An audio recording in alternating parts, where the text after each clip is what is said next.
I want to show you the build quality and the function of the VEVOR hydraulic McPherson Strut compressor. This is the sliding part, pretty beefy welds and overall I think pretty good quality. That's one of these compression parts where you have this groove where the spring is sitting in later on. This is the hydraulic jack.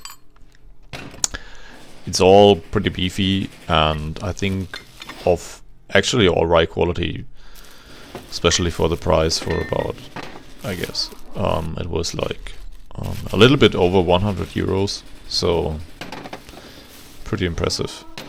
And yeah, that's all the parts of the hydraulic spring compressor. And yeah, now I want to show you the assembly. This is just yeah, laying this part down, putting in all the screws, nothing special so far. I think it was best laying that flat on the table. And yeah, the bolt quality is average, but I think sufficient. And the painting job so far looked alright, and yeah, really nothing wrong with it so far. Material thickness is good, and all the welds are not super sophisticated, but especially the weld on the sliding part where the tube is welded to the rectangular part, which was shown in the beginning, is pretty beefy and pretty trustworthy. So yeah, well, let's speed that up a little bit because I was running too often for the right nuts for the bolts. And yeah,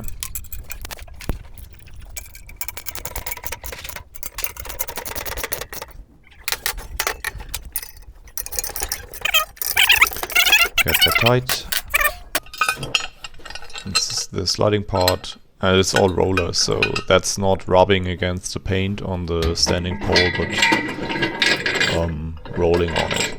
So this goes down, and what you see in the front is where the hydraulic jack is mounted, and it has a little groove on the top which is secured by the bolt there.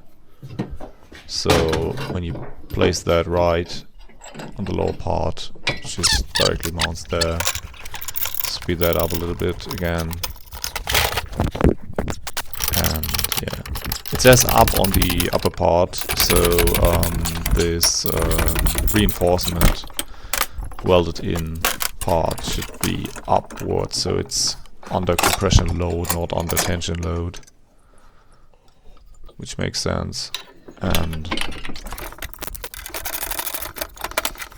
yeah, get that all tight, and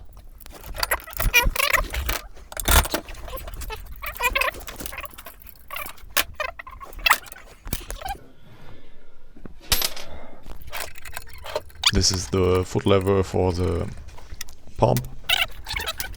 Right beneath is the release.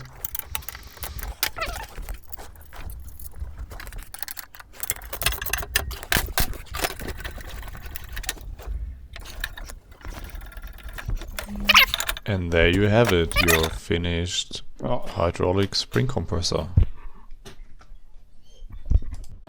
After all, this was bought not just for fun, but for compressing springs. So for a friend's car, we needed that thing to build the new front axle. Give you a video on that later. So first you compress the spring, then you put in the strut, then you put on the upper bearing, and then you put on the nut. And normally you would need a special tool for that job, because there is an inner part that has to be holed, like with an Allen key. But you can also do that with a pneumatic impact wrench. And of course you have that, you broke that down to the specs of the manufacturer afterwards. I can only recommend that. This is just releasing the spring, and in this case it worked pretty well, at least in comparison to using ratchet straps, what I did before. Let me know if that helped you a bit and how you get that job done.